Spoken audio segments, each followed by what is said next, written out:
जो है वो डेफर है और उसमें सरकार ने जागी है सरकार के वाकई जो कांग्रेस पार्टी ने बात कही थी अपने ऑब्जेक्शन में 14 सितंबर को 13 सितंबर 2023 का लेटर है जो कांग्रेस पार्टी ने भेजा था अल्लाह साहब के दस्तक से।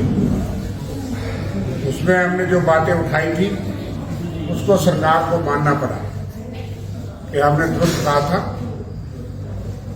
पहली बात इसकी करेंगे। दूसरा, किसान आज परेशान है कि उनकी फसल खास करके धान की फसल तबाह हो गई और जो अभियाना इरिगेशन का टैक्स माफ किया था सरकार ने बजट में 2015 बीजेपी की सरकार थी, वो 7 साल के बाद अब अगला टैक्स तो ले ही रहे, लेकिन पिछला एरियर जो है माफ किया हुआ एरियर भी कह रहे हैं कि वापस दो, उनको जो है वो तो तंग किया जा रहा है। इसके बारे में आपको खुलासा बताएंगे।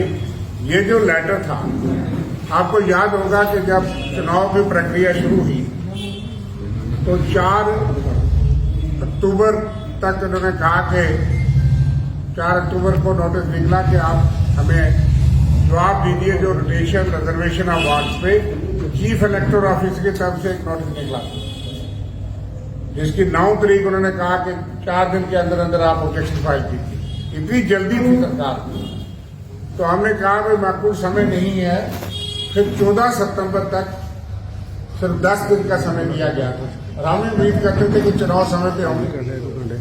एक्ट ये कहता है कि म्यूनिसिपैलिटी कॉरपोरेशन के चुनाव उनकी मियाद खत्म होने तक, लाइफ खत्म होने तक, टर्म खत्म होने से 1 महीना पहले संपन्न होना चाहिए। आज अखबार में आ गया है कि वो अक्टूबर, नवंबर, दिसंबर तक सारी जो अर्बन बॉडीज हैं उनकी लाइफ खत्म हो जाएगी, टर्म खत्म हो जाएगी। 1 महीना पहले ये चुनाव संपन्न होने चाहिए, लेकिन उस वक्त जल्दी की हुई थी।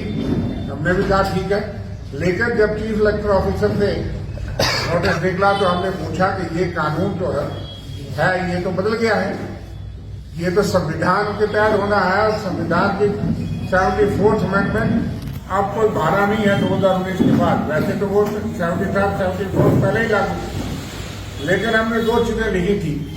एक कि संविधान की 74th अमेंडमेंट के तहत ये चुनाव का इख्तियार और वोटर लिस्ट बनाने का इख्तियार जो है वो स्टेट इलेक्शन कमीशन को है, जो कि पंचायतों के लिए बना है। BR शर्मा जी हेड करते हैं, लेकिन अर्बन बॉडीज के लिए इस सरकार ने दावे बड़े करते थे, पिछले 9 साल में इन्होंने नहीं बनाए। तो हमने कहा आपको तो जुरिस्डिक्शन नहीं है। जो बात चीफ इलेक्टोरल ऑफिसर ने कानून के स्टडी के बाद माना कि ये बात सही है और गवर्नमेंट को कहा कि ये इख्तियार स्टेट इलेक्शन कमीशन के पास ही है, वो बनना चाहिए। दूसरी बात जो हमने लिखी थी है वो लिखी थी, ये हमने लिखा था जो आपको मैं बताना चाहता हूं।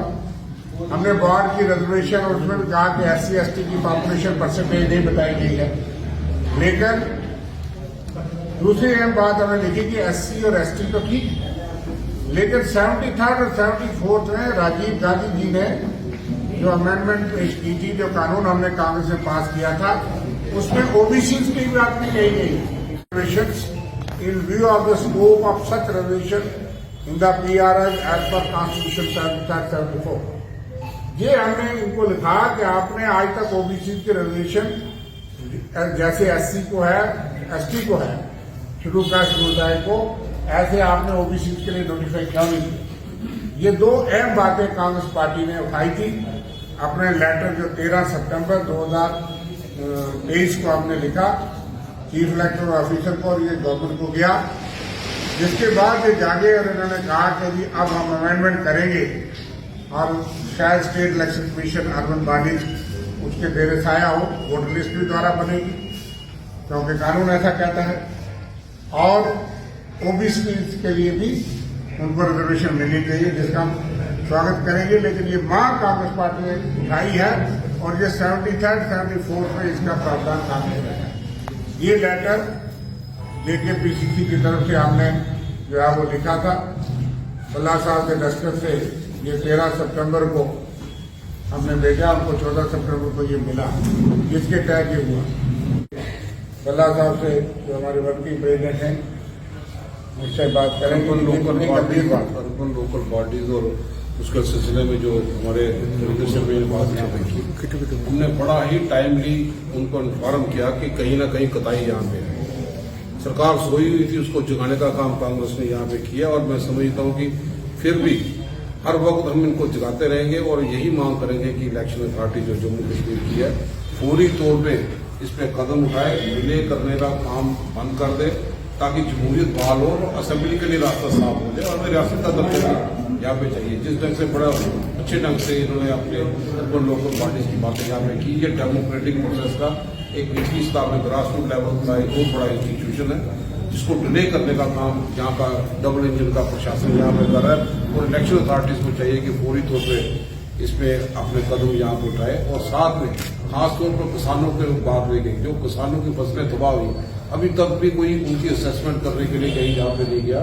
और उसके साथ साथ जो अभियाना जो था इसको पिछली सरकार ने खत्म कर दिया था 2014-15 के बाद, आज दोबारा उसी अभियानों को लेके इरिगेटेड लैंड पे फिर दोबारा और पिछले केसेस में भी रिकवरी का काम यहाँ पे सरकार यहाँ पे कर रही है। तो हम सरकार से मांग करते हैं कि जो डिसीजन यहाँ पे था जिसको एबॉलिश किया गया, किसानों को राहत देने की बात करें और अभियाना जो पहले एबॉलिश किया गया था उसी पे वहां पे वो स्टिक यहाँ पे करें। तो मैं समझता हूँ आज किसान जो है वो परेशान है। किसानों की बात रखते हुए भी ये डबल इंजन का प्रशासन जो सत्ता के नशे में सोया हुआ है, इस तरह भी जाके और कदम उठाए ताकि किसानों को राहत मिले।